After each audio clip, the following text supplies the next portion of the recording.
políticos no São Paulo. Mas vamos falar do jogo, porque a política, a gente está falando disso desde sexta-feira, né? E acho que nós falamos sobre isso ontem, no apito final, esse modelo de campeonato, esse regulamento do Campeonato Paulista está deixando jogos interessantes. Porque se fosse no modelo antigo, a gente provavelmente já está vendo jogos modorrentos, jogos arrastados. Mas como os times têm só 8 partidas para poder garantir a classificação ou fuga do rebaixamento, então eu tenho visto aí jogos interessantes do Campeonato Paulista. Mesmo os grandes times, mesmo os grandes aí que não estão ainda, do ponto de vista físico, no momento ideal, ainda estão no trabalho de pré-temporada junto com o campeonato, mas os jogos estão bons. Eu gostei do jogo ontem, eu gostei. Corinthians e São Paulo fizeram um bom jogo. Nota 6, vai. Foi um bom jogo. Passa de ano, mas não foi um bom... Nossa, que jogo lindo. Um jogo guerreado. Mas pro pouco tempo de preparação foi surpreendente pra mim. Tecnicamente falando, ainda muito sofrível. Ainda Lances você não muito tinha... fáceis. Cara erra cruzamento, é rapaz, não acerta um Tava drible, faltando gente nos dois Erravam times. também em agosto e setembro também. Pois é. Mas acho que fica, pra mim, a boa lição do São Paulo. Acho que o Crespo acertou em tirar o terceiro zagueiro. O São Paulo tá se dando bem aí no 4-4-2, o 4-3-3, o esquema que ele está utilizando. E o Corinthians, sem os seus principais jogadores, né? Garro e Memphis. Os caras não jogam e o Corinthians, mesmo assim, tá no começo de campeonato aí correto. Né? Não enche os olhos, não encanta, mas é correto. O começo do campeonato do Corinthians do ano passado foi preocupante, muito ruim. Esse aqui, pelo menos, tá indo bem. Agora, o Corinthians e o São Paulo têm questões aí que precisam ser acertadas, né? Tecnicamente, taticamente, até porque os times não estão prontos, longe disso. Os times ainda estão contratando, o Corinthians ainda vai trazer jogador, o São Paulo vai trazer jogador, vai sair jogador. O Alisson pode sair do São Paulo e ir pro Corinthians. Seria um golaço do Corinthians, né? Eu também acho. Ranieri, Alisson e Bidon no meio campo. Que, aliás, ontem... Garro, Memphis e Yuri Alberto. Baita time. Que, aliás, ontem o Crespo falou, sim. Eu não posso Mas fazer eu não nada. tô entendendo, se ele quiser ir, ele vai. João, o São Paulo liberar o Alisson sem custos. Ou por um valor ínfimo de empréstimo.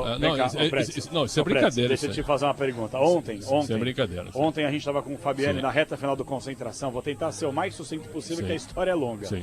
Fabiani tentou explicar o inexplicável ontem, falando sobre a negociação envolvendo o Matheus Pereira ao Corinthians. Que o Corinthians paga um valor de empréstimo, paga 100% dos salários do Rian, que já foi pro Fortaleza. Que está no Fortaleza. E aí, se o Corinthians comprar o jogador, que custa acho pouco mais de 10 milhões de reais, o valor que o Corinthians pagou desse atleta pelo empréstimo e do salário é abatido. É abatido. Quanto que o Rian ganha? Eu não sei. Vai ter que fazer o cálculo. Mas assim, você concorda? Claro. Isso se o Corinthians comprar o Matheus Pereira, que é um jogador comunzaço.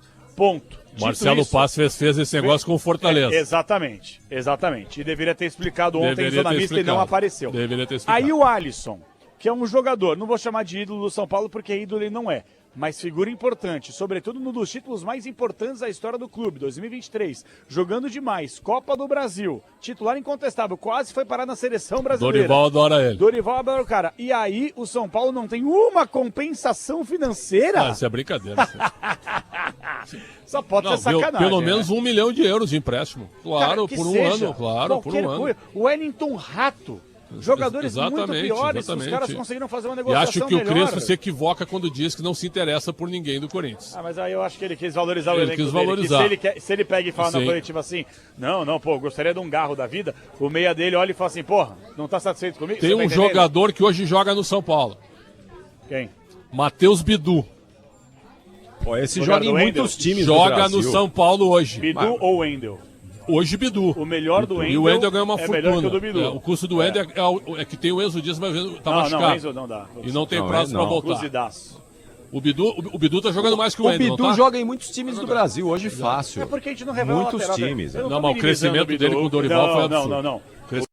O Bidu cresceu demais. O Bidu, todo mundo aqui, acho que eu posso falar para vocês, pelos ouvintes internautas corintianos, ninguém botava fé que o Bidu fosse se consolidar, ganhar sequência e ganhar o que ganhou. Isso é importante como foi. Sim. E vencendo. Agora... Não, tá jogando muita bola. Eu acho que ele jogaria no São Paulo. Ontem ele foi discreto. Sim, ontem ele foi discreto. Ontem nada. O Alisson pelo Guinegão, vocês fariam? Opa. Alisson por pelo empréstimo. Guinegão. Eu faria na hora. Eu também faria. Porque o Alisson até porque o Dorival Júnior não usa o Guinegão. Ativou o Guinegão. Então botou lá, não usa. Claro. E acrescentaria pro São Paulo. Mas o torcedor do Corinthians vai ficar pistola da vida. Porque a cria da base do Corinthians mostrou no futebol temporada passada e foi arquivado pelo Dorival. Mas por que foi arquivado? Deve ter alguma coisa de comportamento aí. Pouco se fala disso. Tem que tentar entrevistar esse menino. O Corinthians ganhou a Copa do Brasil ano passado, então pouco se fala disso. Agora, se tivesse perdido, olha lá, o cara foi importante contra o Atlético, Biriri. Não, e toda vez que o Guinegão jogou, ele foi bem. Ele foi bem. É verdade. Ele desempenhou bem. Ele não ficou abaixo. Ele lembra, só para dizer que nós falamos, né, Gabriel? Ele lembra o estilo do Viola. Tem um estilo. Lembra. Tem um estilo. Não vai cortar isso que tá sacana. Já faz uma Pedro cara aí. Sabe aquela pastinha que a gente está separando as coisas? Pode pegar essa aí. O Pretzel falando que o Guinegão é melhor que o Viola. E o Matheus Pereira, que ontem jogou. Sacana. Lembra o Matheus Pereira do Cruzeiro? Por que o apelido dele é Pirulão? É da base. Ele é um pirulão mesmo, né? Ele era muito magro e alto na base. Ele é um pirulão. Ele errou aquele pênalti, né? Cavadinha. Pela base, e o Tite era o técnico do profissional. O Tite ficou indignado na época, né? Porque já tinha passado pela situação do Pato. Tem lembra? Razão. Tinha tido o pênalti do Pato. Pato foi em 14? Quando foi? 14. Não, 13. 13. Né? O Pato erra o pênalti contra o Corinthians, vocês lembram disso? Aí dá uma confusão. Aí tem uma decisão da base. Da Copinha. Da Copinha no ano seguinte, em janeiro. E o Tite era o técnico e o menino bate de cavadinha, igualzinha. O Tite ficou maluco com esse menino. Foi mesmo. Era ele, subiu, né? E não subiu. O menino pegou e saiu. Era ele mesmo. Mas falando sobre o jogo aliás, aqui... o Tite que te emocionou, né? Que o Tite correu para dar um abraço no Wanderson. Senhora. Tu viu ontem, o Wanderson fez o gol, o Tite atravessou o campo. O Cruzeiro meteu 5-0 no final de semana e aí o Tite no sábado se emocionou com isso. Uma das comemorações ele sai correndo da área técnica e vai lá comemorar com os jogadores, né? E claro, a câmera vai em cima dele. E eu já falei aqui, nada pra mim do que o Tite faz de alguns anos pra cá, sobretudo quando entra na CBF, na primeira passagem dele, no primeiro ciclo, melhor dizendo, nada pra mim que vem do Tite hoje soa natural. Tudo é alguma coisa, parece pensada pra filmar, ele tá forçando destacar, a barra. Ele força demais a barra. Ele tá forçando a barra. Força demais a barra. Só pra falar, mais uma vez parabenizar a arbitragem de ontem. Até agora, no Campeonato Paulista, diferentemente da Copinha, nós não tivemos lances absurdos, que nem do Campeonato Brasileiro do ano passado. Tudo bem que é o começo do torneio, mas ontem mais um clássico limpo. Ah, mas e a falta do Bidon em cima do Alan Franco? Eu não achei. Eu também não. Ele errou em dois cartões amarelos. Pra mim também não foi, não. Quando eu me refiro, assim, lances absurdos. Ele deu cartão amarelo com 1 minuto. Tudo bem. Que não foi nada. Ali ele errou. Ok, você tem razão. Mas assim, lances absurdos, capitais que mudam o direcionamento de uma partida, isso aí não. Então mais um lance limpo pra mim. O Bidon pra mim é esperto. Ele vai proteger, coloca a perna na frente, o Alan Franco vai morrer no lance e cai.